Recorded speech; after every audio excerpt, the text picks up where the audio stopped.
bendiga, a compartir con nosotros, ha compartido en Osana, en Berna y hoy le toca en Tribuna. Gloria a Que Dios. Dios te bendiga de gran manera y a su familia también. Bienvenido, doctor Pablo Morales. Dios te bendiga. Que el Espíritu Santo le ministre cada palabra. En el nombre de Jesús. Amén. Dios nos bendiga, amados. Amén. Gloria a Dios. Gloria a Dios. Voy a contar algo. Santo. Siento que esta mañana estaba en Quito, Aleluya. Santo. que tomé un avión y aterricé a que no saben en dónde. Aleluya. En el aeropuerto de las Américas en Santo Domingo.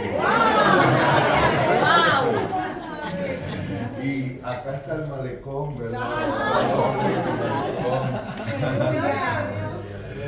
Pero qué lindo estar con los hermanos, qué lindo la unidad, pastor, pastora, qué lindo ver el apoyo, ver a los hermanos, el grupo que nos ha acompañado de Lausanne, a muchos también que estuvieron ayer con nosotros en Berna, ver a los hermanos de Berna también acá, ver a los hermanos de Fribourg. ¿Lo estoy diciendo bien? ¿Fribourg? Sí.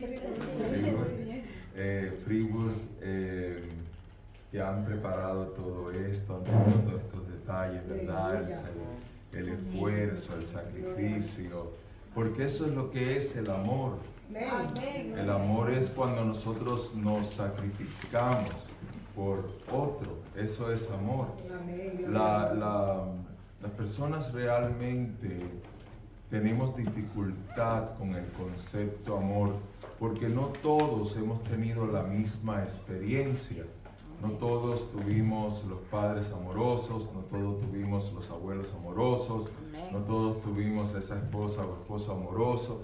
Entonces el concepto de amor como que no lo entendemos. Pero Jesús dijo que no hay mayor amor que este, el uno poner la vida de uno por sus amigos. Así que cuando tú amas a tu prójimo, tú te sacrificas por tu prójimo. Ahora, no quiere decir que venir a alabar al Señor sea un sacrificio, pero sí requiere un esfuerzo. Y ese esfuerzo es una demostración de ese amor. Porque de lo contrario, es fácil, todo el mundo amaría. Si amamos como el mundo ama, que es por conveniencia, entonces eso lo haría todo el mundo. Pero estoy muy contento, de verdad, muy contento de estar aquí con ustedes, de que Dios me esté dando esta oportunidad de estar acá. Y quiero invitarlos a ir a la palabra. Hay una palabra que el Señor me dio para esta tarde, que está en primera de Juan, va muy de acuerdo a todo lo que hemos llevado hasta ahora. Una pregunta, ¿esto se puede bajar un poquito?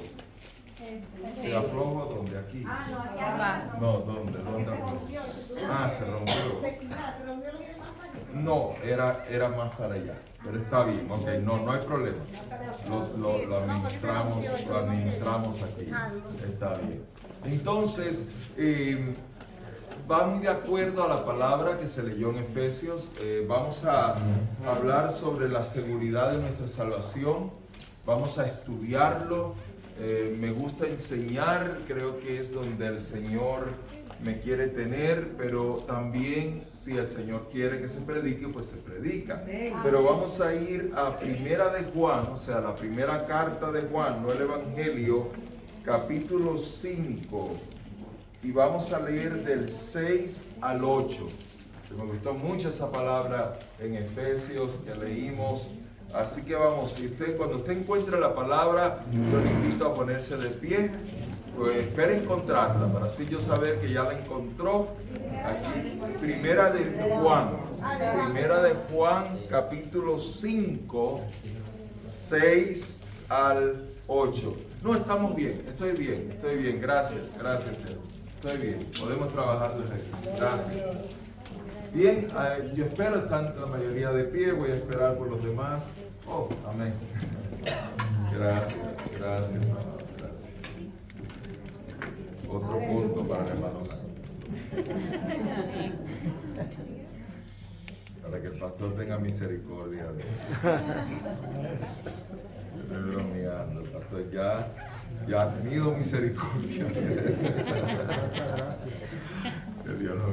grandemente a mi hermano Mario. Primera de Juan 5:6. Leemos la palabra de Dios en el nombre del Padre, del Hijo y del Espíritu Santo. Amén. Este es Jesucristo, que vino mediante agua y sangre, no mediante agua solamente, sino mediante agua y sangre.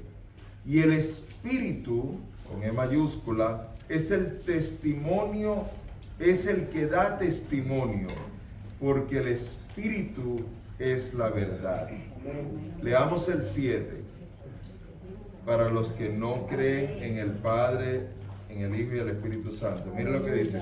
Porque 3 son los que dan testimonio en el cielo: el Padre, el Verbo y el Espíritu Santo. Y estos 3 son uno. Ahí nada más en ese versículo se puede predicar y se puede enseñar. Mire el versículo 8, por favor. Léalo usted mismo. Y 3 son, lo pueden leer conmigo, los que dan testimonio en la tierra: el Espíritu, el agua y la sangre. Y estos 3 concuerdan. El Señor nos bendiga aún más por medio de su palabra. Puede tomar asiento. Gracias, hermana María. Gracias. Hermanos, ustedes saben que Juan era se cree, el más joven de todos los discípulos. Se cree que cuando Jesús lo llamó a que lo siguiera, Juan tenía apenas quizás unos 14 años de edad. Esto se calcula después, cuando él estaba en la isla de Patmos y demás, cuando escribió y lo otro. Y vemos que esta juventud de Juan fue muy aprovechada, fue muy útil, porque al Juan ser tan jovencito, Juan podía acercarse a Jesús sin que hubieran habladurías. O sea, Juan, por ejemplo, se recostaba del pecho de Jesús. Era un jovencito y venía a donde su maestro. Pero eso nos indica cercanía, esa cercanía con Jesús. Y esa cercanía con Jesús le permitió a Juan convertirse en un teólogo de la iglesia. O sea, su ministerio fue dedicado a nosotros, a los que hemos creído en Jesús. Así como el ministerio de Pablo fue dedicado a los gentiles, a los que no conocían a Jesús y que no eran judíos. Y así como otros ministerios como el de Pedro, por ejemplo, el de Mateo, fue dedicado a los judíos para que se acercaran a Jesús. Y nosotros encontramos en Juan, lo mismo en el Evangelio que en las 3 cartas de Juan, encontramos teología muy profunda que muchas veces cuando lo estamos leyendo sencillamente leemos por arriba. Por ejemplo, esto que estamos aquí leyendo, si nosotros vamos al Evangelio según nuestro hermano Juan, y vamos marque aquí porque vamos a regresar, ¿sí? Y vamos al capítulo 3, pues aquí leemos el famoso mensaje o enseñanza de Jesús a Nicodemo sobre el nuevo nacimiento. Y si vas conmigo al versículo 5, por favor, el Evangelio según Juan, capítulo 3, versículo 5, respondió Jesús: de cierto te digo, que el que no naciere de agua y del Espíritu no puede entrar en el reino de Dios. Ahora, marca ahí y regresa conmigo a donde estamos en Primera de Juan, capítulo 5, versículo 6. ¿Sí? Dice: este es Jesucristo, que vino mediante agua y sangre, no mediante agua solamente, sino mediante agua y sangre. Ahora, ¿por qué el Señor viene acá en Juan, regresa otra vez a Juan, capítulo 3, versículo 5, y dice, de cierto digo que el que no naciere de agua y del Espíritu no puede entrar en el reino de Dios? ¿Por qué esta insistencia con la parte de agua? Siri. Silencio, Siri. Que el agua representa la palabra de Dios. ¿Y quién es la palabra de Dios? Ese Jesús, el verbo, es la palabra de Dios. Pero cuando nuestro Señor Jesús se encarnó, o sea, se hizo hombre, ya su espíritu había existido siempre porque Él es la palabra. O sea, la palabra no fue creada, por la palabra fueron creadas todas las cosas. Pero acá dice en Juan 3:5 que hay que nacer del agua, pero también del Espíritu. Ahora, este versículo, regresa conmigo, vamos a estar así, con el Evangelio, en el Evangelio y la carta. Regresa conmigo al versículo 7, porque 3 son los que dan testimonio en el cielo. Fíjate que cuando la Biblia dice, y bautícenlos en el nombre del Padre y del Hijo y del Espíritu Santo, fíjense que no dice, y bautícenlo en los nombres del Padre y del Hijo y del Espíritu Santo, sino que lo dice en singular, el nombre, pero este nombre está en 3 personas. Y cuando nosotros leemos aquí en el versículo 7, en primera de Juan 3:7, dice, porque 3 son los que dan testimonio en el cielo. 3, no dice 1. Así que de esta forma está marcando que sí son 3 personas. Sin embargo, cuando va a ser bautizado, dice en el nombre, o sea, un solo nombre. Y acá mismo te explica por qué. Porque dice el Padre, aquí no dice el Hijo, aquí dice el Verbo. ¿Notaron eso? Amén. No dice el Hijo.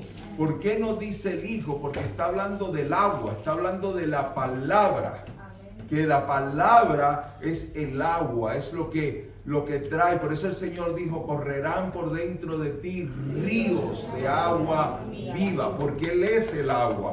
Él es el agua. ¿Ves? Eso es lo que está diciendo el Señor. Entonces, él acá, el autor, o sea, Juan, el teólogo de la iglesia, el teólogo de la iglesia cristiana, de la nueva iglesia cristiana, dice, y estos 3 son uno. Y aquí la gran interrogante y la gran división en que muchos predican, en que no son 3 personas diferentes, en que muchos predican en que es una sola persona que se cambia de posición según el momento en que hay una necesidad. Pero eso no es lo que creemos nosotros en nuestra doctrina.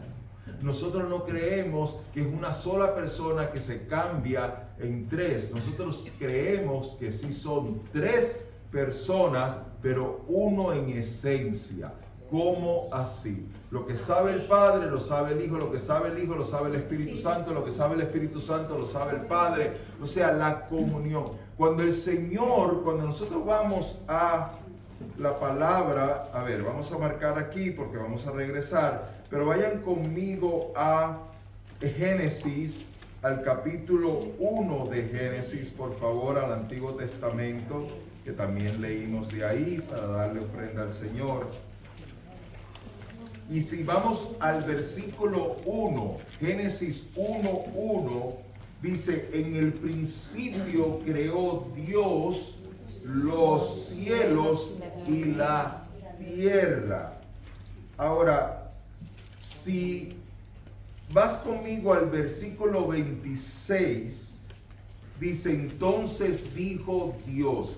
Bien, en la palabra en el hebreo, esto fue escrito en esta parte en hebrea, si nosotros vamos al hebreo y tomamos el versículo 1, que donde dice en el principio creó Dios, esa palabra Dios en hebreo es Elohim. Elohim, ¿sí? E-L-O-H-I-M. Elohim, gracias. Y si vamos aquí al versículo 26, dice, entonces dijo Elohim,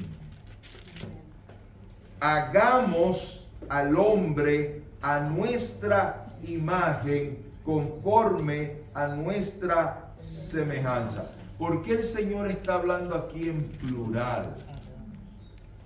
¿A quién se está refiriendo en plural? ¿Alguien levantó la mano? No. Al Hijo y al Espíritu Santo. Ok. ¿Cómo sabemos que se está refiriendo al Padre, al Verbo y al Espíritu Santo? Porque la palabra Elohim, no se me confunda, ¿sí? Tranquilo, tranquilo, que el Señor está a cargo de todo. Tranquilo, tranquilo. Tenga paz. Tenga paz, que el Señor es el que está en control de todo.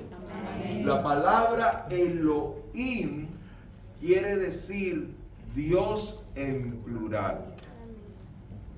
¿Y qué es lo que es Dios en plural? Padre, Hijo y Espíritu Santo. No, la palabra Dios, la gramática. Dios en plural. Dioses. Dioses.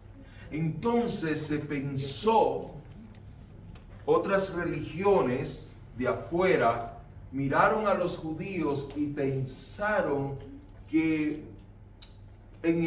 anteriormente los judíos habían sido politeístas en lugar de monoteístas. O sea, que habían creído en más de un Dios, porque la palabra Elohim es Dios en plural.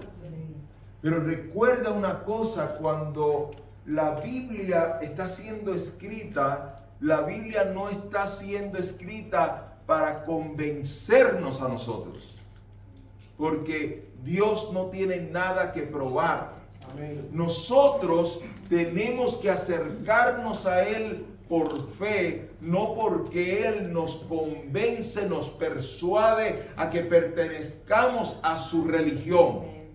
No es así. Entonces acá no viene en ningún lugar una parte que dice, mira, aunque Dios esté aquí hablando en plural, Él sigue siendo uno solo. Entonces, cuando nosotros venimos y dice aquí, entonces dijo Dios, entonces dijo Elohim, entonces dijo Dios en plural, aquí no está especificando que es el Padre, que es el Verbo y que es el Espíritu Santo.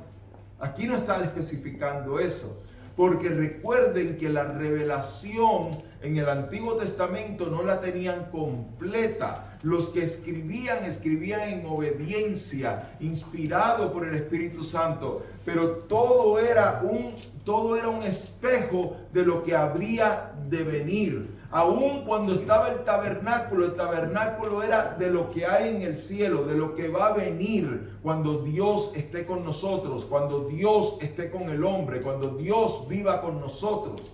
Entonces, acá nosotros encontramos a Dios hablando en forma plural. Pero después en la Biblia encontramos que la Biblia dice, Jehová tu Dios uno es. Y eso es un mandamiento. Tienes solamente que creer en un solo Dios. Amén, hermano. Pastor, esta prédica también se puede hacer preguntas. ¿O? Se puede hacer preguntas, es una enseñanza. Sí. Amén. Entonces, amén.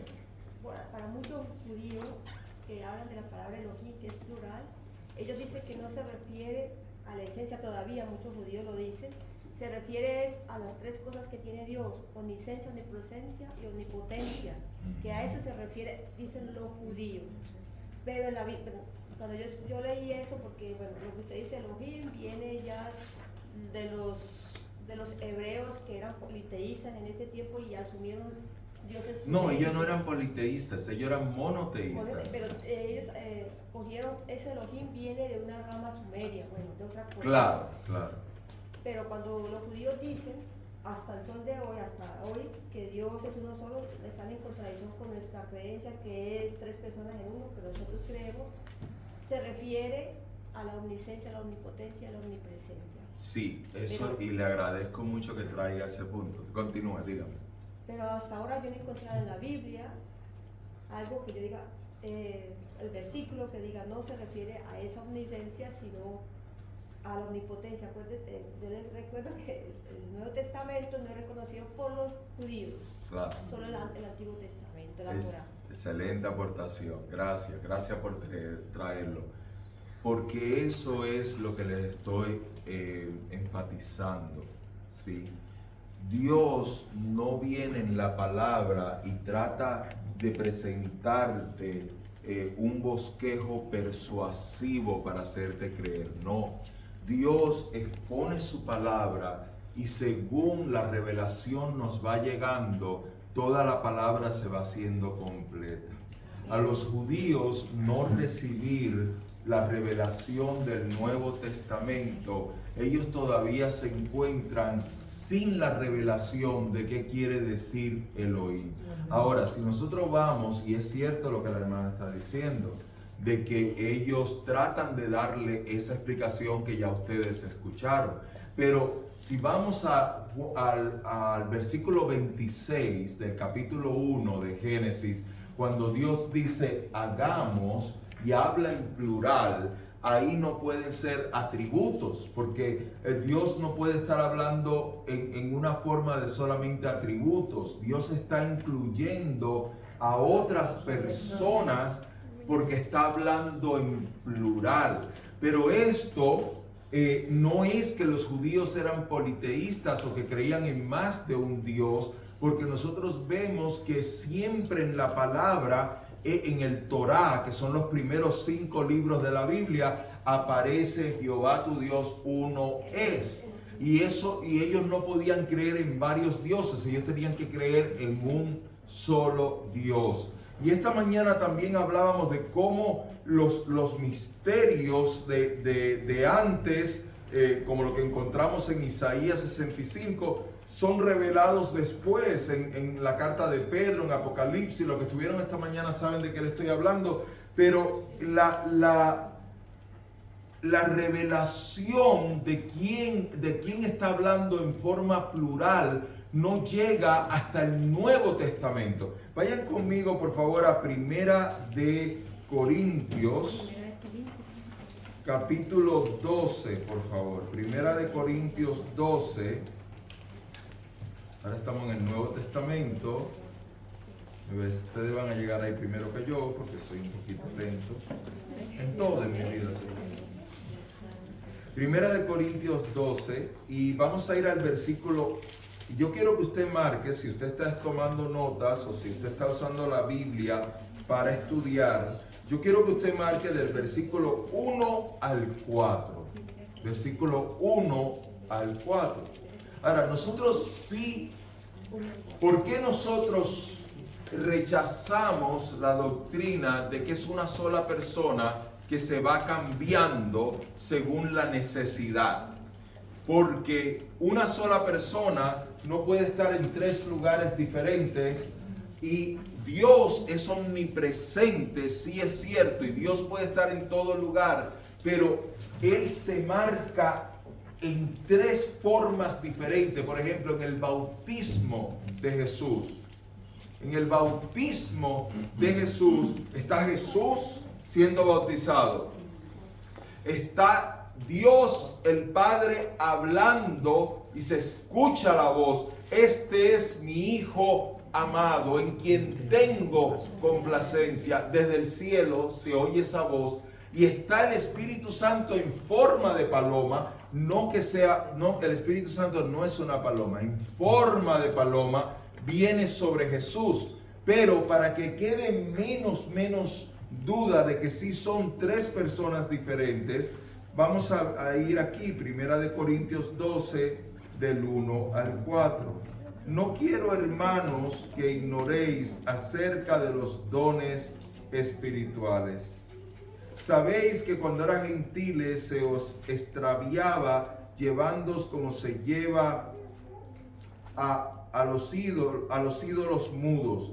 Por tanto, os hago saber que nadie que hable por el Espíritu de Dios llama anatema a Jesús, y nadie puede llamar a Jesús Señor sino por el Espíritu Santo. Esto va de acuerdo a lo que está escrito en la primera carta de Juan. Y el versículo 4 dice: ahora bien, hay diversidad de dones, pero el Espíritu es el mismo. Bien. Versículo 5, esto es lo que quiero que subrayen el versículo 5. Diversidad de ministerios. ¿Okay? Y hay diversidad de ministerios. Bien, deje de subrayar, pero el Señor, subraye Señor, es el mismo. Esa palabra Señor identifica a Jesús. Y ahora vamos a ver más esa palabra Señor. Versículo 6. No, 5, ¿no? O 6. Ok, 6. Y hay, gracias. Y hay diversidad de operaciones. Marca diversidad de operaciones. Pero Dios, ok, subraya la palabra Dios. Cuando vemos la palabra Dios por sí solo, está hablando de Dios Padre, que hace todas las cosas en todos, es el mismo. ¿Okay? Ahora, versículo 7. Pero a cada uno le es dada la manifestación del Espíritu. Marque la manifestación del Espíritu para provecho. Y si seguimos leyendo en el 8, el 9 ahí, y el 10, ahí nos explica cuáles son esas manifestaciones del Espíritu. Entonces, ¿qué estamos viendo?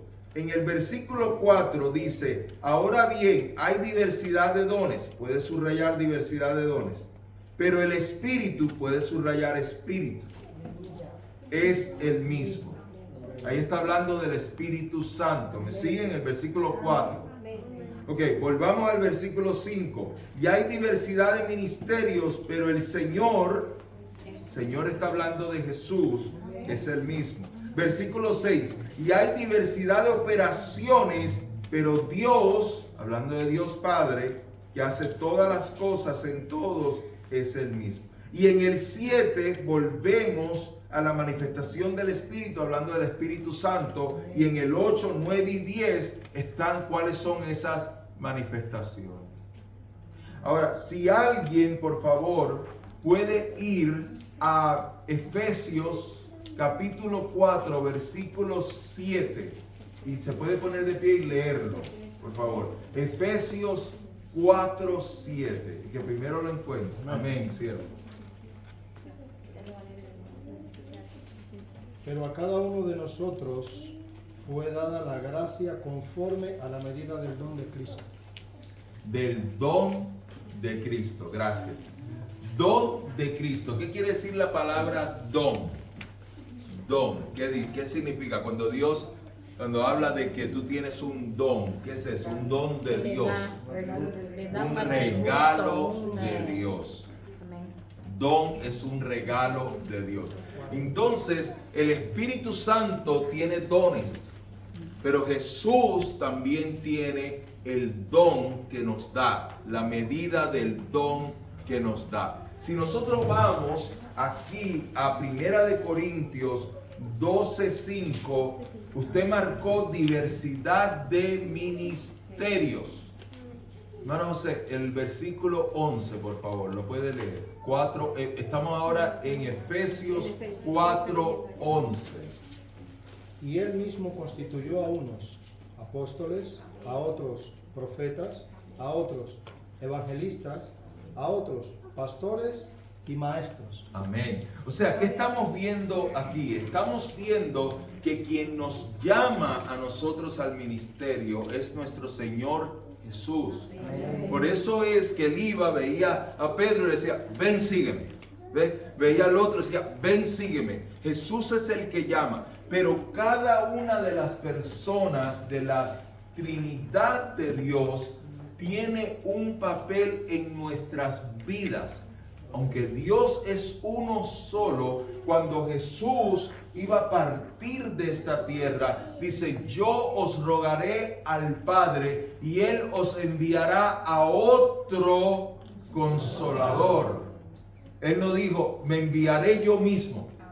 Él dijo, enviaré a otro Consolador. O sea que el Espíritu Santo tiene un papel que desempeña en nuestra vida espiritual. Jesús tiene un papel que desempeña muy importante en nuestra vida espiritual, y el Padre, que ahora lo vamos a cubrir, tiene un papel muy importante cada uno tiene un papel muy importante que desempeña en nuestra vida espiritual. Ahora, nosotros no servimos tres dioses, servimos un solo Dios, pero no podemos negar algo de Dios que es único. Dios es el único que puede hacer esto.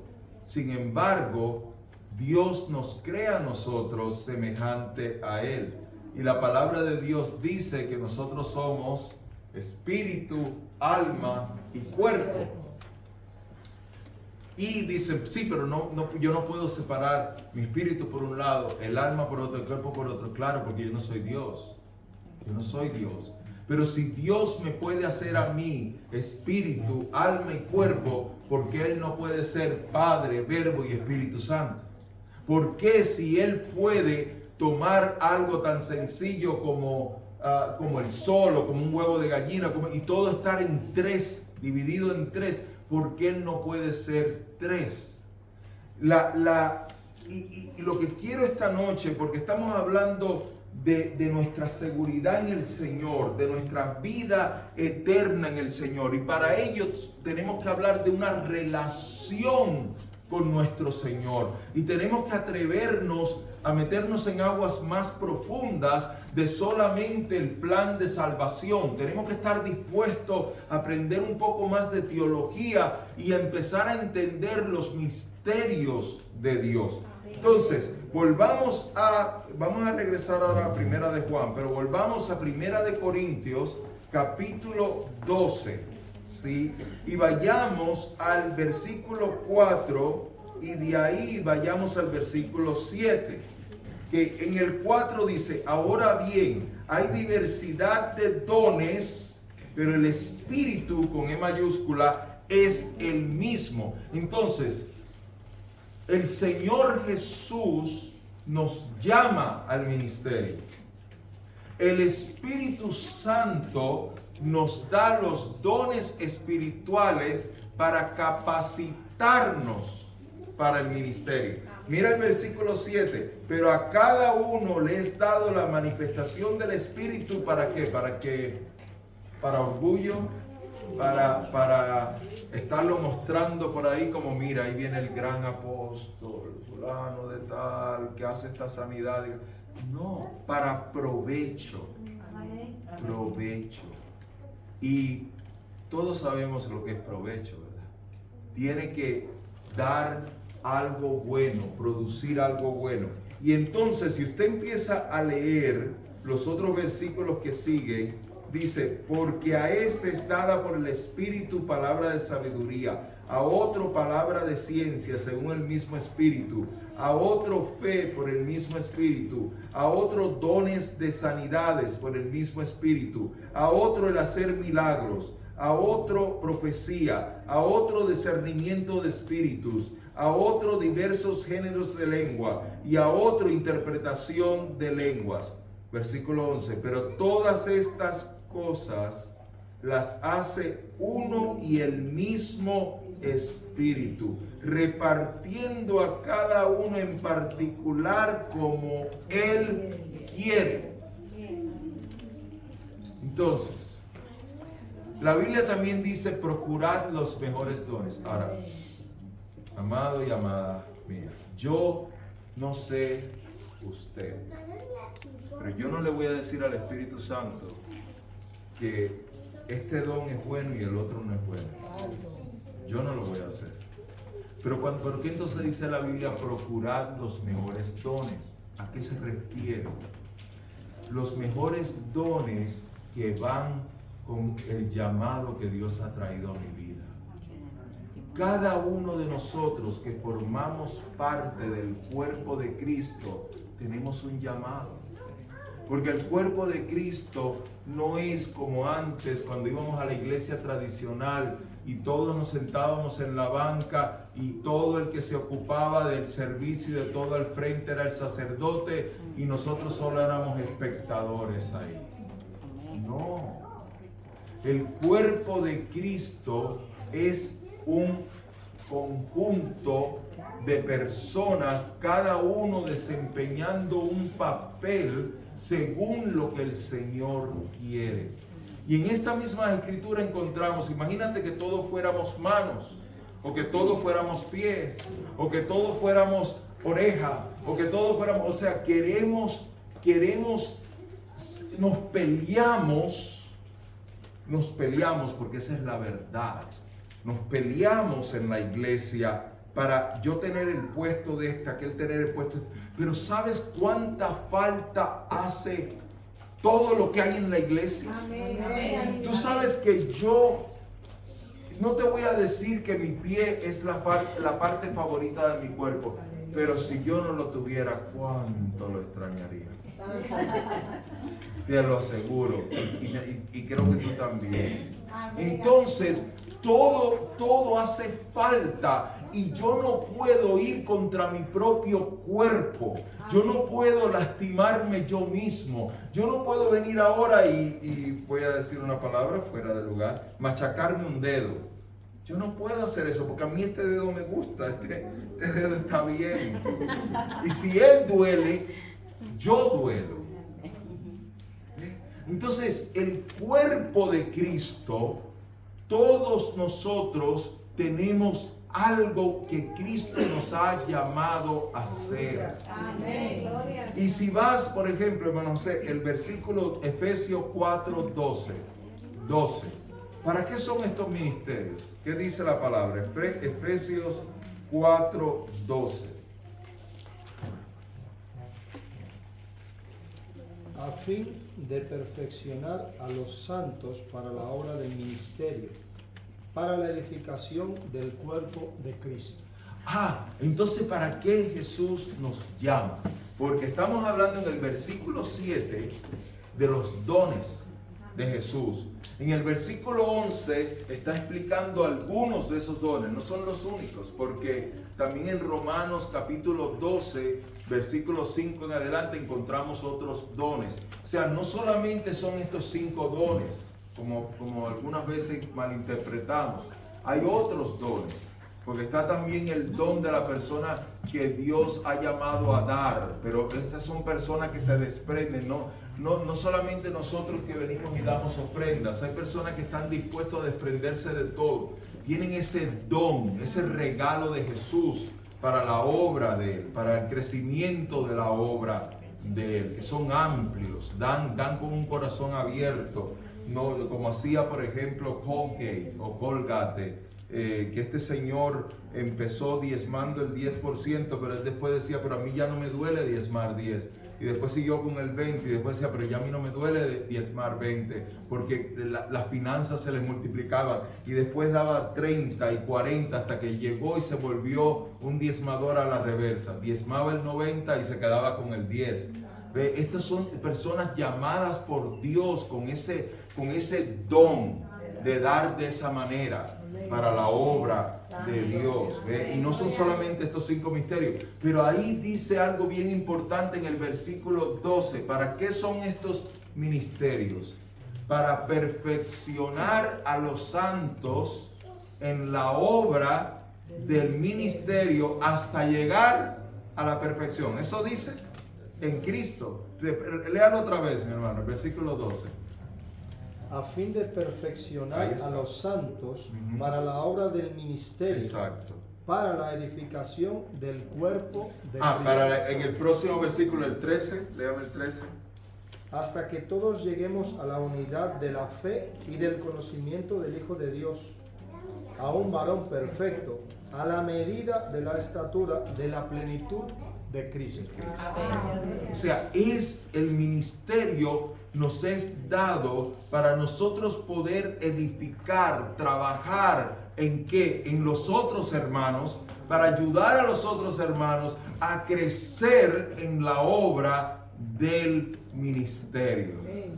Por eso que en una iglesia, cada vida que Dios traiga, que se una a esa obra, es para que se desarrolle en esa obra, pero no para que compita con nadie.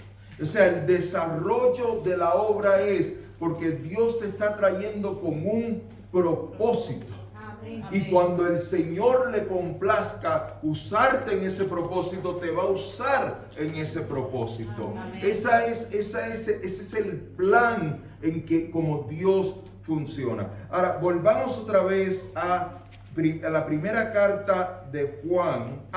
Me faltó una parte bien importante. Versículo 6.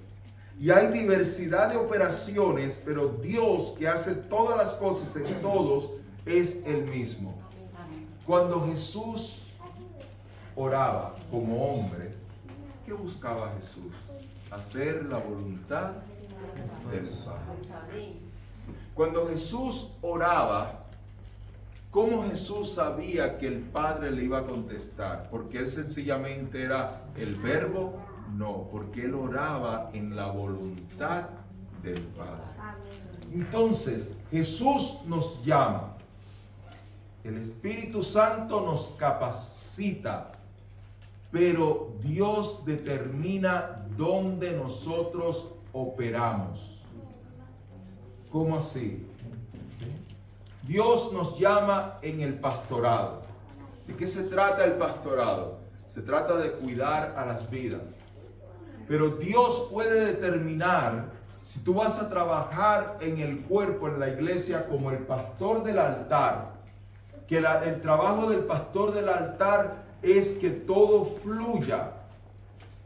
Es ser esa persona que está ahí para ayudar cuando hay una controversia, cuando hay un problema, para poder traer una enseñanza. Pero dentro de este cuerpo, también las personas que Dios usa con los dones de consejería están haciendo trabajo pastoral. También aquellos que cuidan a los niños, que lo educan, que los pastorean, también están haciendo trabajo pastoral. También aquellos que trabajan en el ministerio de jóvenes, o el ministerio de ancianos, o el ministerio de hospitales, o el ministerio de cárceles, también está haciendo trabajo pastoral.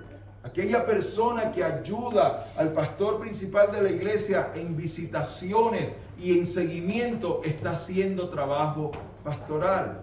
Pero quien determina en qué lugar tú operas es el Padre, porque es la voluntad del Padre. ¿Entiendes? Jesús me llama al ministerio pastoral.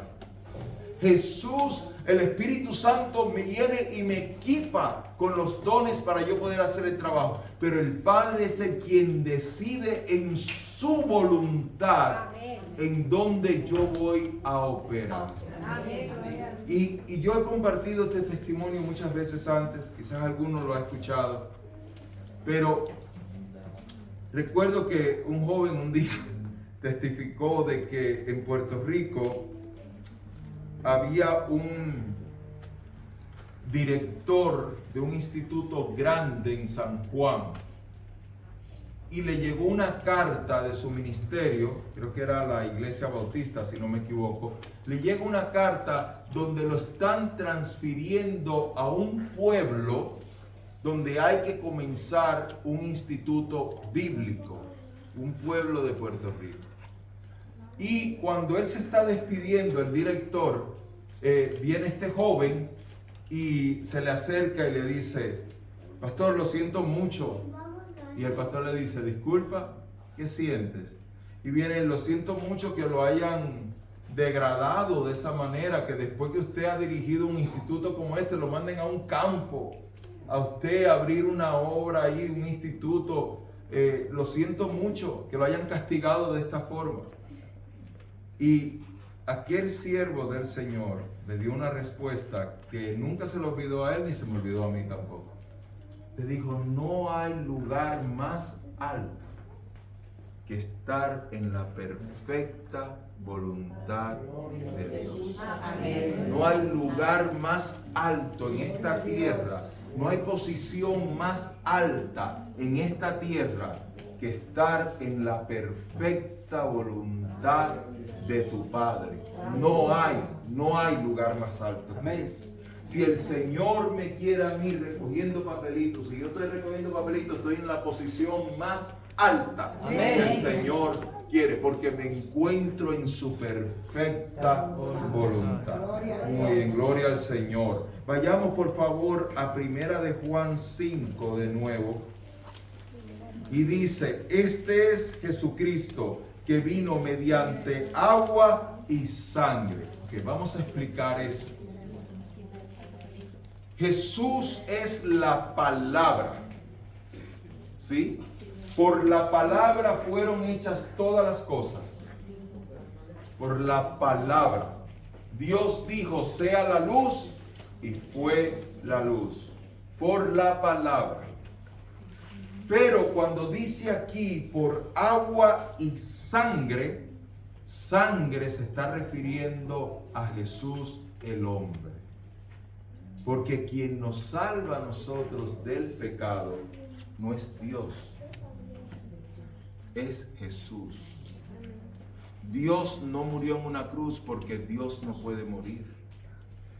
Dios no puede ser tentado. Quien fue tentado en el desierto fue Jesús, hombre de sangre, de carne y sangre.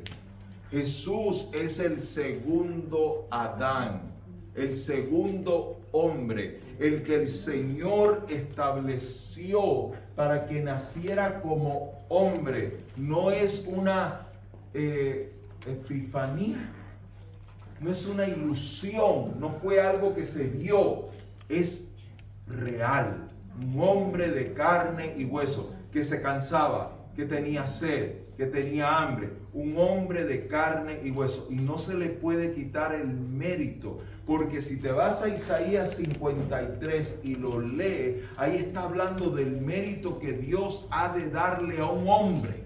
Porque pondrá su nombre sobre todo nombre. Y el nombre de Dios no hay que ponerlo sobre todo nombre porque ya está sobre todo nombre. Así que el nombre que se ha de poner sobre todo nombre es el nombre de aquel que dio su vida por nosotros. Y fue Jesús el hombre. Entonces está la palabra, que es la divinidad de Jesús.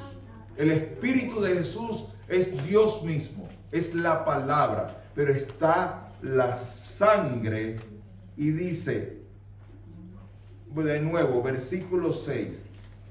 Que vino mediante agua y sangre, no mediante agua solamente, sino mediante agua y sangre. Y el Espíritu es el que da testimonio, porque el Espíritu es la verdad. Y acá está diciendo, el Espíritu es el que da testimonio. ¿Sabe lo que está diciendo? Aquí ninguno de nosotros convertimos a nadie. Amén. Yo puedo enseñarle estas clases, compartirle, darle los versículos, pero quien va a traer la convicción si esto es verdad o no es el Espíritu Santo. No es el hombre. No es el hombre el que puede persuadirte como si fuera un político, el que te estuviera persuadiendo. No, las cosas espirituales se graban en nuestro espíritu mediante la obra del Espíritu Santo en cada uno de nosotros. Hermano. Perdón, pastor. No sé si mi familia estará siguiendo por ahí, pero mi hija mayor tiene una inquietud. Dígame. Y me la ha transmitido. Bueno, son varias, pero vamos por partes. Dice, ¿me podría Una por explicar, haciendo referencias a lo que usted acaba de decir de Jesús cuando fue tentado, ¿me podría explicar el hecho de cómo los 40 días de Jesús en el desierto serían como penitencia? Si Jesús no había hecho nada malo como para considerarlo un castigo. Claro, no fue penitencia. En ningún momento fue penitencia. El Señor iba a comenzar su ministerio. Eso que ustedes ven en las películas que ponen a Jesús de niño haciendo milagros, resucitando un perrito que quedó muerto, un pajarito que quedó muerto, cosas así, eso es mentira. Lo único que la Biblia habla de Jesús cuando niño es que se le perdió a María y a José, lo encontraron en el templo escuchando a los maestros, haciéndole preguntas, y que tenía 12 años. Y lo otro fue cuando lo presentaron en el templo en los días del cumplimiento, que eran como 8 días, creo, 9 días, 8 días, y que lo presentaron. Eso es todo. El Señor Jesús no comienza su ministerio hasta la edad de 30. ¿Y por qué? Porque la mayoría en los judíos. ¿La mayoría en qué? ¿Qué edad? Para ser adultos. Hay otra cosa. Está en el camino correcto, lo único es que no va en el auto correcto. Pero sí, está ahí, está casi. Hay dos cosas. A esa edad el cuerpo se va para la edad vieja y el... No. Está por ahí, ok. ¿Alguien más? Medio punto. Sí, definitivamente medio punto, porque está, claro, la edad tiene que ver con esto, pero ¿por qué? Ajá. Porque todavía no estaba preparado. Ok, usted también está por ahí, porque está muy bien, porque no estaba preparado, porque tenía que esperar tener 30 años, porque la edad para el sacerdocio era o 27 o 30, dependiendo del tipo de sacerdocio, de la familia, de qué tipo de familia venía y demás, era o 27 o 30. Y Jesús, como es el sumo sacerdote de nosotros, y Él cumplió toda la ley, por eso que le digo que estaban cerca, tenía que esperar los 30, porque a los 30 podía ser sacerdote.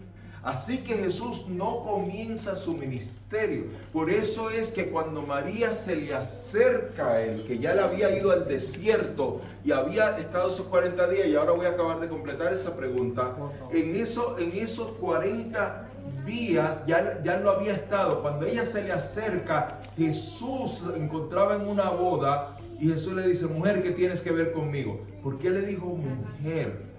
Porque ahí la trató como el Mesías, no como el Hijo. ¿Okay? Porque ahí ella le estaba pidiendo a Él un milagro, ella le estaba pidiendo a Él que hiciera un milagro, y se lo estaba pidiendo como Mesías, no se lo estaba pidiendo como hijo. Entonces Él no le dice mamá, le dice mujer. Porque un día una hermana me dijo: si un hijo mío viene y me dice mujer, ¡ay! La que le toca, me dice así, ¿verdad? Le digo: no, pero ya Jesús tenía 30 años. 30, aunque tenga 40 y 50, que me diga mujer para que vea. Levante, hermano, sí. Pastor, una pregunta. Ajá. Obviamente no existe una edad, pero ¿usted qué piensa de un niño menor de edad que esté en algún servicio de la iglesia? ¿Es lícito o no? Que esté en un servicio, gloria a Dios. A cargo de algo. Que esté a cargo de un servicio. Bueno, Dios usó a Juan, y Juan tenía 14. ¿Sí? La mayoría, casi todos los discípulos que Jesús escogió eran menores de 30, porque ellos no eran sacerdotes. El único que tenía más o menos la edad de Jesús era Pedro, o quizás un año más que Jesús, pero todos los demás eran menores de 30. O sea, el servicio a Dios no tiene una edad mínima. Lo que tiene una edad mínima era cuando la ley para el sacerdocio. Entonces Jesús tenía que hacerlo por la ley, porque Él cumplió toda la ley. Pero no era porque Jesús no le permite a un niño. Yo he visto muchos niños siendo usados por el Señor de una forma poderosa. O sea que la juventud no le quita a la persona para como Dios la quiere usar. Y lo vemos. O sea, Juan, mira cómo Dios usó, y a todos los otros discípulos. ¿Sí? Ahora, volviendo a lo de los 40 días. Cuando Jesús va a comenzar un ministerio, Jesús establece el ejemplo con su vida de lo que todo cristiano debe de hacer. Algo que a mí me aterra hoy día, y yo no quiero que ustedes piensen que es que yo quiero que todo sea como antes o que todo sea en un solo formato, pero a mí me aterra hoy día cuántas personas se autonombran pastores o apóstoles o profetas. O sea, cuántas personas mandan a hacer unas tarjetitas o tarjeticas, que depende de qué país usted esté, en qué zona usted esté, pero mandan a hacerle y ponen pastor fulano de tal. ¿Qué pasó con la parte de que el presbiterio te impone las manos y que la iglesia es la que envía? ¿Qué pasó con eso? ¿Desde cuándo yo solamente por tener muy buena voluntad me envío yo y abro iglesia, o peor aún, divido iglesias, divido congregaciones para que la mía nazca de una división? Pero si Dios no me mandó a mí a evangelizar en iglesias, yo tengo que ir allá afuera a donde están los pecadores a evangelizar. Entonces, tenemos que tomar muy en serio este llamado ministerial. Jesús hace eso, porque es lo mismo que hizo cuando fue a Juan. O sea, cuando él va a Juan el Bautista, el Cordero de Dios, que no ha cometido pecado, va a Juan el Bautista para que Juan lo bautice. Y Juan le dice: Señor, tú me debes bautizar a mí, no yo a ti. ¿Qué le dice Jesús? ¿Se recuerdan? Dejemos así por ahora. Que teníamos que hacerlo Ajá, díganlo. Para testimonio de los otros. Exacto, exacto. O sea, él tenía que cumplirlo. Él tenía que cumplir con esa parte. Entonces, después de ese bautismo, él se va al desierto.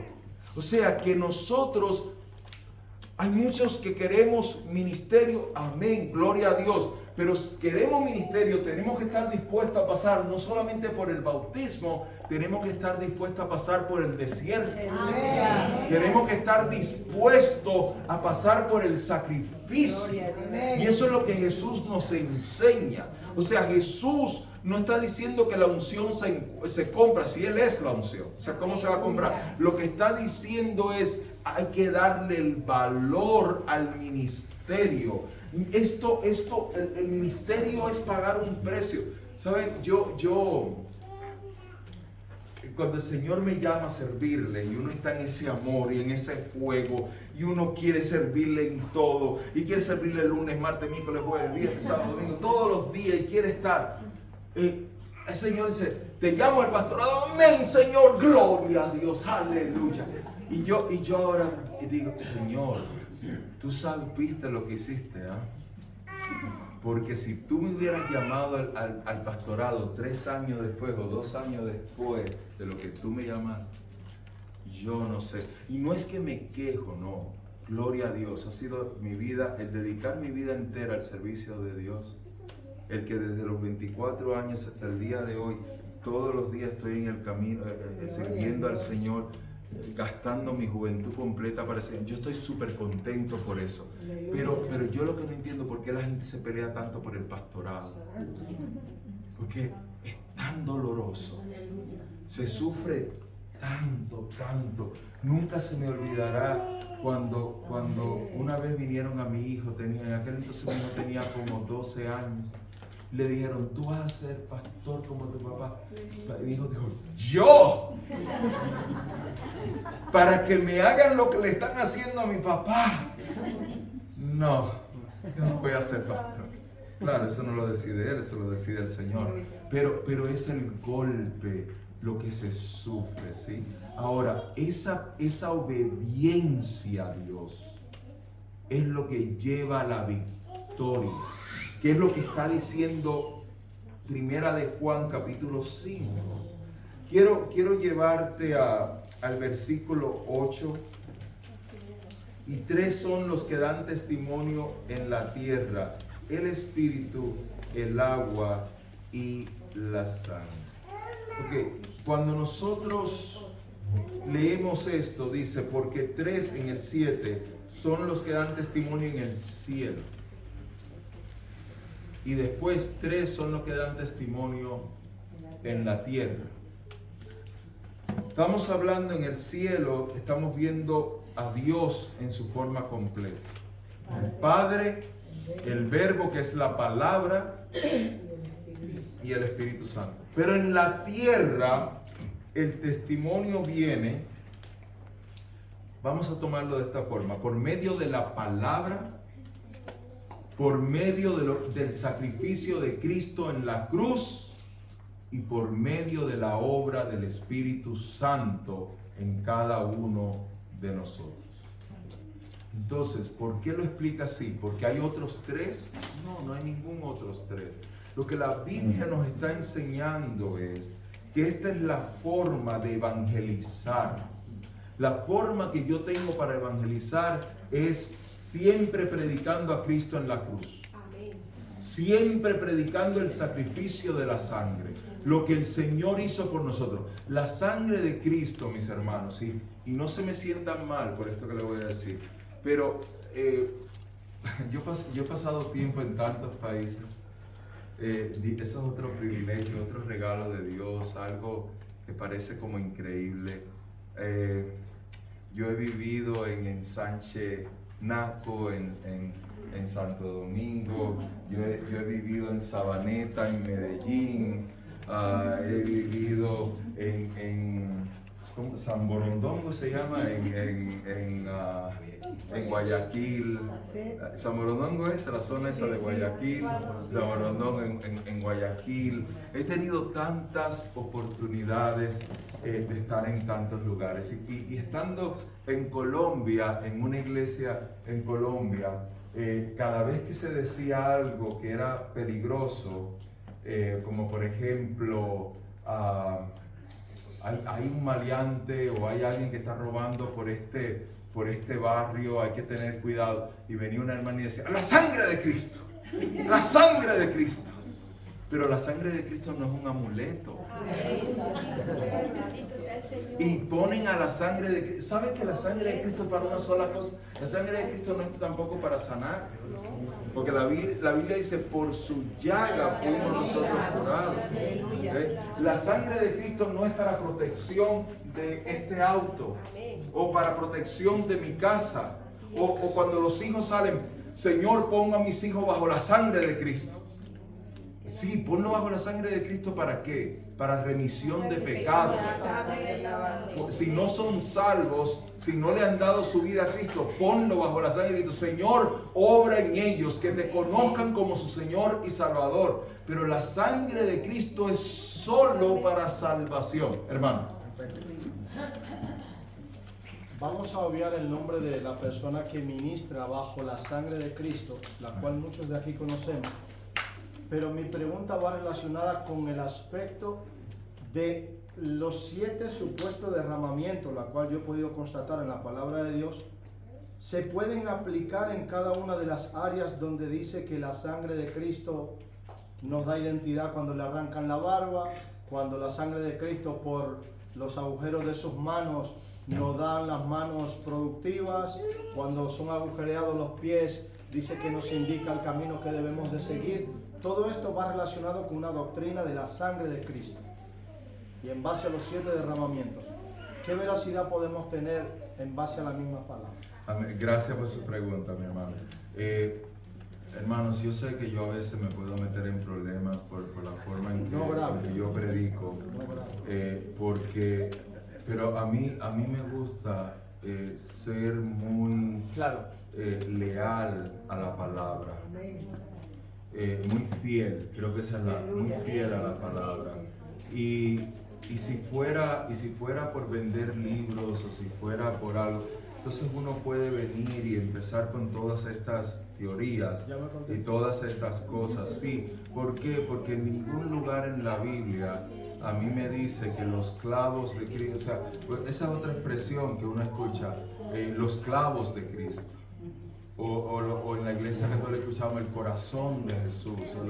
Nosotros ¿Tú sabes por qué no quedó? Aunque dicen que quedó, pero es mentira. No quedó ni un solo clavo de Jesús. Porque si hubiera quedado un pedacito de un clavo de Jesús, lo estarían adorando. Por eso no quedó eso. O sea, las personas somos tan idólatras que todo lo queremos tomar. Mira, a veces lo hacemos por ignorancia y eso es otra cosa. A veces también lo hacemos porque escuchamos a otro que respetamos. Porque una de las características del cristiano es la humildad.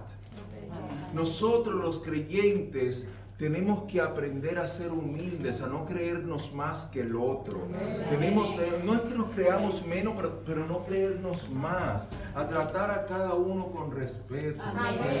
Entonces, hay muchas personas que vienen con corazón limpio, con corazón bueno, y repiten lo que escucharon porque admiran y respetan a la persona de quien lo escuchó. Y a lo mejor la persona que lo dijo es una persona honorable, pero se dejó llevar por la corriente de la moda del momento, ¿sí? Y entonces nosotros venimos y repetimos cosas así como lo que el hermano acaba de expresar. En ningún lugar, es como cuando hablan de, bueno, vamos a hablar de eso, de lo del sacrificio, de lo de las heridas de Cristo. No, la Biblia dice, por su llaga fuimos curados. Fíjate que lo habla singular.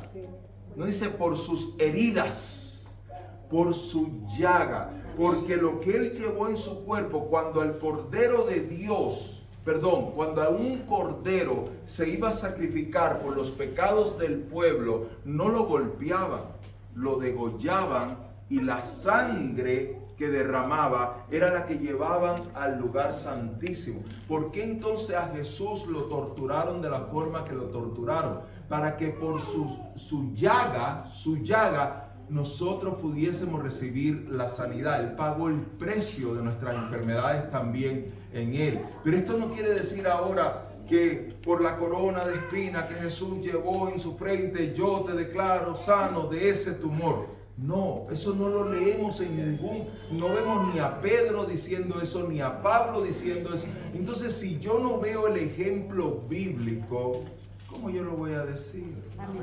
¿Ve? Mira, el pastor. Sí, no quiero cerrar, pero me trae Dios. Yo tuve una experiencia, pastor, cuando yo tenía recién 8 meses comenzando en el Evangelio. Y lo tengo presente y eso me ha quedado marcado. Esta hermana se endemonió, le digo endemoniada hasta que se divirtió todo. Y le llevaron, estaba encerrada en un cuarto porque fue en el campo. Entonces, ni el pastor, nadie pudieron ir. Entonces, fue a utilizar yo me fui pastor con mi hijo pequeño. Entonces yo entré y le dije, la sangre de Cristo tiene poder. Y ahora en el nombre de Jesús. Y entonces ella dijo, cállate. No quiso escuchar la sangre de Cristo, pastor. Y comencé a orar y ella salió corriendo y yo me fui detrás. Si fue a una esquina y me fui y le dije, sí, la sangre de Cristo tiene poder y la sangre de Cristo te hace libre. Y entonces vino en sí, pastor. Pero ahí está bien usado. Pero ahí está bien usado. Claro, porque la sangre de Cristo es para salvación. Ahí está bien usado, pastora. Por eso funcionó y por eso fue tan lindo el testimonio. Porque cuando la persona está atada y necesita liberación, lo que liberta a la persona, ¿qué fue lo que ató a la persona? El pecado. Lo que liberta a la persona del pecado es la sangre de Cristo. Entonces, en ese contexto que usted lo dijo, ahí sí tiene poder. Pero cuando yo lo uso, vamos a decir, para que un ladrón no entre a mi casa, es la sangre de Cristo tiene poder. No, Yo vivo bajo la cobertura del Señor. Yo le puedo decir, Señor, guarda mi casa. Señor, envía ángeles. Otra cosa es que muchas personas se ponen a hablar con los ángeles, a darle órdenes a los ángeles. No, porque los ángeles están para servirme a mí. Sí, eso dice la Biblia, que el Señor lo pone como espíritus ministradores. Pero ¿dónde tú ves a Juan diciéndole, ángel fulano, ven que necesito hoy que me cuides mientras voy por este camino? Eso no, ¿verdad? Entonces, en eso yo soy muy apegado a la palabra. Todo lo que tiene que ver con salvación, sí. Todo lo que tiene que ver con liberación, sí. Porque por eso es la sangre de Cristo, para hacernos libres del yugo del pecado. En eso sierva, sígalo usando y sígalo diciendo. Y siga libertando a los cautivos en el nombre del Señor.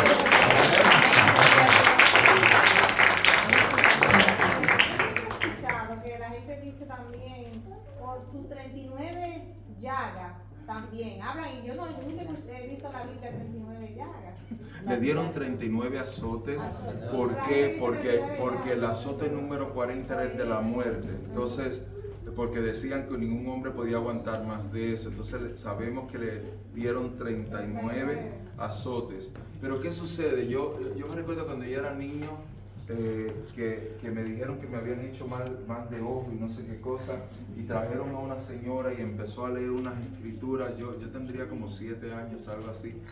Yo me sentía tan raro con aquella cosa, pero empezaban a decir cosas como esas, que 39 latigazos, que no, o sea, empiezan a leer como un ritual con esas palabras. O sea, toman cosas de la Biblia, pero lo ponen en forma de rituales. Nosotros los cristianos, tenemos que buscar del Señor, estar con el Señor. O sea, menos con simbolismos y más con relación con el Señor. Nosotros no debemos de estar que cada vez que aparezca una moda, cada vez que alguien diga algo, salir corriendo detrás de eso. Que vienen por ahí y nos empiezan a enseñar que palabras nuevas porque no están en la Biblia. Nosotros no debemos de estar usando eso. Que viene tal persona que es muy famoso. Primero mire la doctrina, porque usted tiene que saber qué estoy recibiendo, qué estoy comiendo, de qué me estoy alimentando. No solamente siga por seguir. O sea, no estoy diciendo que uno es el único que tiene la verdad. No, porque nadie es dueño de la verdad. Cristo es la verdad. Cristo es el único dueño de la verdad. Pero estoy hablando de no, si nosotros queremos en este tiempo mantenernos en el Señor, nosotros debemos de escuchar menos de afuera. Usted sabe, yo he usado a Facebook para ministrar. Pero recientemente yo eliminé mi página personal de Facebook. Me quedé solo con la página pública, que es en donde más ministramos y demás. Porque Dios no me llamó a mí a contender. Dios no me llamó a mí a que aquel diga esto y que yo diga esto. ¿Sabe? Yo creo que, yo no sé cuándo será la venida de Cristo. Eso es algo que solamente el Padre lo sabe, pero yo lo que sí sé es que yo no estoy para perder el tiempo. Estoy aquí es porque es la voluntad de Dios que esté aquí. Si nos hemos reunido en este lugar es porque es la voluntad de Dios que nos reunamos. Como nos decía el hermano al principio, es la voluntad de Dios. Dios así lo ha establecido. Entonces, no es que no compremos libros cristianos. Sí, hay muchos libros que edifiquen. Mira, el mismo pastor que acaba de morir, Charles Stanley, era un siervo que yo siempre admiré y lo admiro. Y aunque no era la misma doctrina exactamente, pero un hombre que Dios usaba tanto. El hermano mismo Billy Graham, el hermano G.J. Ávila, el hermano. O sea, hay tantos siervos de Dios que no es que yo compartía todo lo que predicaba G.J. Ávila, pero reconozco que es un hombre de Dios, que era un hombre de Dios, y lo es todavía porque está en la presencia de Dios. ¿Sí? Entonces, eso uno lo recibe porque, como dice la palabra, retener lo bueno y desechar lo malo, está bien. pero no es ahora por toda corriente que se esté moviendo.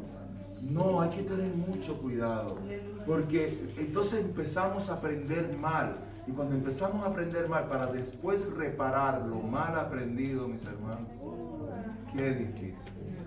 Porque una vez que se entra aquí, ya es tan difícil sacarlo, que a veces hay hasta que reprenderlo para sacarlo de aquí, de la manera que se ve, ¿sí?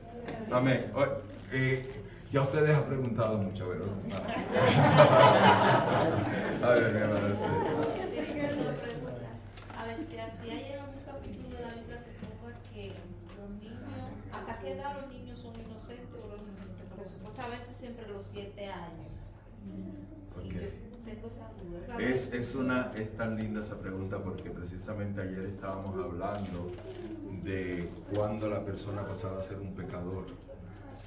Porque hay personas que creían que después de los 12, por la parte de que los 12 fue que Jesús fue al santuario y cosas así.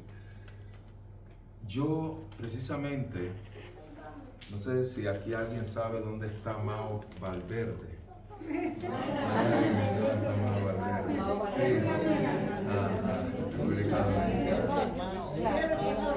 Sí saben, ¿verdad? Como yendo para Puerto Plata. Allá, precisamente, a mí me tocó ministrar situaciones que me vino a la mente por cosas que estuve hablando con los pastores y demás. Y esta niña, Dios mío, yo no sé si tenía 5 o 6. Yo no sé lo que esa niña había visto, lo que le habían permitido ver, pero qué lenguaje tenía esa niña. De 5 o 6. ¿Qué cosa decía esa niña? Y estoy hablando que no era de la capital, estoy hablando que era una niña del interior. Entonces, esa niña ya estaba en una mentalidad de pecado. Entre 5 y 6 era lo más que tenía aquella niña. Entonces, hay otros que uno ve, tienen 9, 10, y uno lo ve con una inocencia que no saben ni qué es lo que están diciendo en doble sentido por allá. Entonces, ese momento de la edad, yo no diría que hay un número, yo diría que es dependiendo de cada persona. Sí, eso es lo que yo también entiendo. Claro, porque esa niña me asustó. Yo no sabía cómo ministrarle a esa niña. Yo más bien le ministré a los padres porque yo no podía de dónde ella estaba sacando eso, con quién se estaba juntando, en qué lugares estaba. Pero fue algo que me impactó mucho. Nunca se me olvidó ni la ciudad.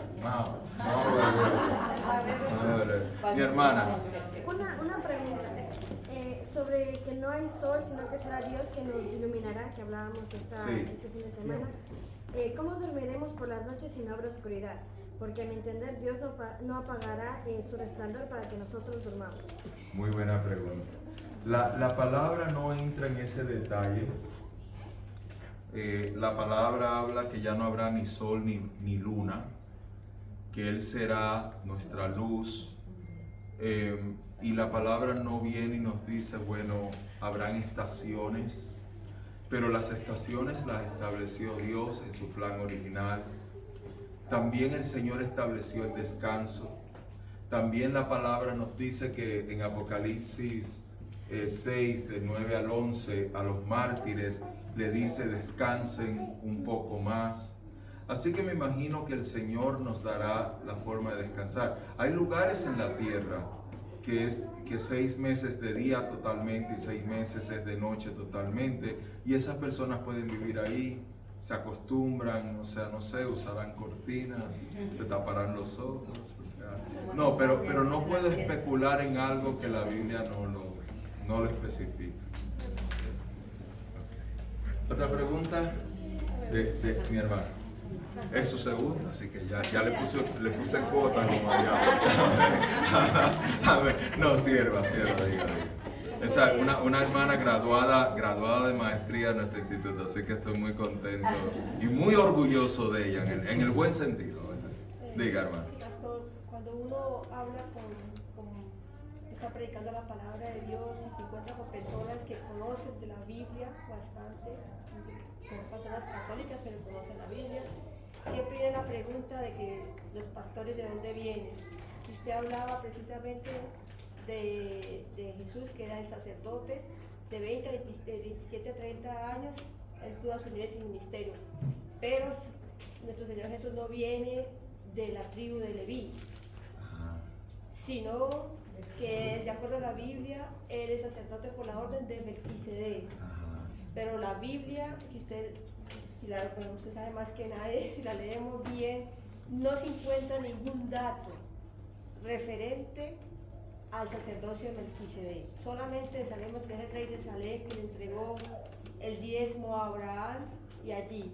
Luego vemos en Hebreos que el apóstol Pablo dice que somos nosotros todos los que estamos aquí sacerdotes, se rectifica en Apocalipsis que todos somos sacerdocios santos, que hemos sido llamados por la orden de Melquisedec.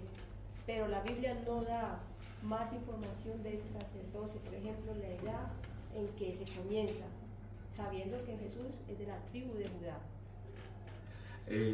¿Cuánto tiempo tenemos, pastor? Ya se pasó. Ya me pasé. Uy, porque este lugar también hay que devolverlo. Ya me pasé, ¿verdad? Ok, lo digo rapidito y ya, y contesto ahí, le entrego la parte. Porque, y lo voy a decir rapidito y siento tener lo que decir rapidito. Sí, la Biblia dice que Jesús es sacerdote por la orden de Melquisedec. Porque Melquisedec es un tipo de Cristo que no se le encuentra ningún origen, no se sabe más nada de él. Pero usted sabe que Dios nunca iba a dejar que Jesús, o sea, no trajo a Jesús a este mundo para que Jesús quebrantara ninguna de las leyes. ¿De qué tribu era María? María también era del linaje de Judá con José. Ajá, ¿y de dónde sacamos eso? De la Biblia, de la genealogía que habla. Esa es la genealogía de Lucas. Sí. Esa genealogía no es sobre María, es sobre José, igual que la de Mateo es sobre José. Pero en el instituto se enseña que la de Lucas es de María y que la de Mateo es de José. Pero eso es falso. La de Lucas y la de Mateo, las dos son de José, porque las genealogías no se hacían de la mujer, se hacían solo del hombre. O sea, no existe genealogía de mujer, es solamente de hombres que existe la genealogía. Ahora, ¿de qué tribu era la prima de María?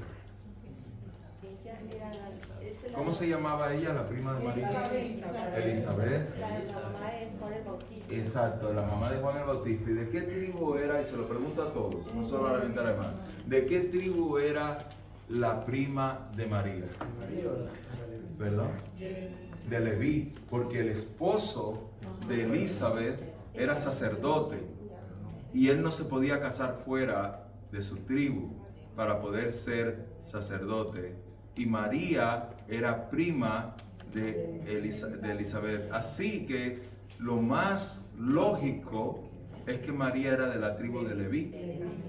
Entonces, por el lado de José, tiene la parte del rey, del reinado. Por la parte de María, tiene la parte del sacerdote, de Leví. Más la Biblia dice que es por el orden de Melquisedec. ¿Por qué? Porque cuando Jesús se convierte en el sumo sacerdote, ya después de Jesús, ya no hay más sumo sacerdote. El sacerdocio es ahora debajo de Jesús, pero ya no hay ningún otro que pueda ocupar ese lugar. Así que su llamado es a ese nivel. Pastor, le entrego la parte, tenemos que repetir, tenemos que volver de nuevo. Le entrego la parte entonces a la hermana Maribel. Ok, mi hermana Maribel, entonces le entrego a usted la parte. Disculpen que nos hemos tomado tanto. Yo para mí podría pasar casi Amén. porque de verdad me ha sido de mucha edificación. He aprendido bastante desde ayer, estoy aprendiendo, el viernes, todavía no he podido ver lo que usted Dios nos sana el viernes. Hermano, yo quisiera decir algo. Quisiera decir que cuando el pastor caballero se puso a predicar, yo sentí que el Espíritu Santo de Dios lo ministró porque esa luz estaba apagada y se prendió. No sé si alguien se dio cuenta. Yo le vi esa luz. Claro que el Espíritu Santo está aquí en este lugar y ministra a cada uno de nosotros para el que da la palabra como para el que la recibe también. Porque sin el Espíritu Santo no podemos recibir nada. Él es el que nos lleva a toda verdad. Como por ejemplo, yo a veces doy plan de salvación aquí en Friburgo y hay personas que reciben mucho porque yo le hablo más de la